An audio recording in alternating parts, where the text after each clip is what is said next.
Hello అండి, Muraliprasad YouTube shorts ఛానల్కి స్వాగతం అండి. ఈరోజు మా ఇంట్లో కాలీఫ్లవర్ కర్రీ అండి. ముందుగా కాలీఫ్లవర్ ముక్కల్ని చిన్న చిన్నగా తీసుకుని శుభ్రం చేసుకుని ఒక ఉడుకు రానివ్వాలండి.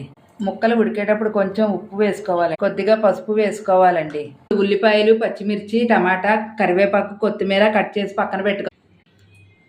సరిపడా ఆయిల్ పోసుకోవాలండి. కొంచెం జీలకర్ర వేసుకోవాలి, పోపు దినుసులు వేసుకోవాలండి, కరివేపాకు వేసుకోవాలండి, ఉల్లిపాయలు, పచ్చిమిర్చి, టమాటాలు వేసుకోవాలండి. సారి అంతా తిప్పుకోవాలండి. ఇప్పుడు కాలీఫ్లవర్ ముక్కలు వేసుకోవాలండి. మళ్ళీ ఒకసారి తిప్పుకోవాలండి.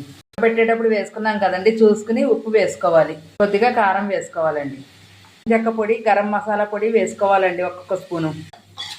కొంచెం కొత్తిమీర వేసి మగ్గనిచ్చి దింపేసుకోవాలండి.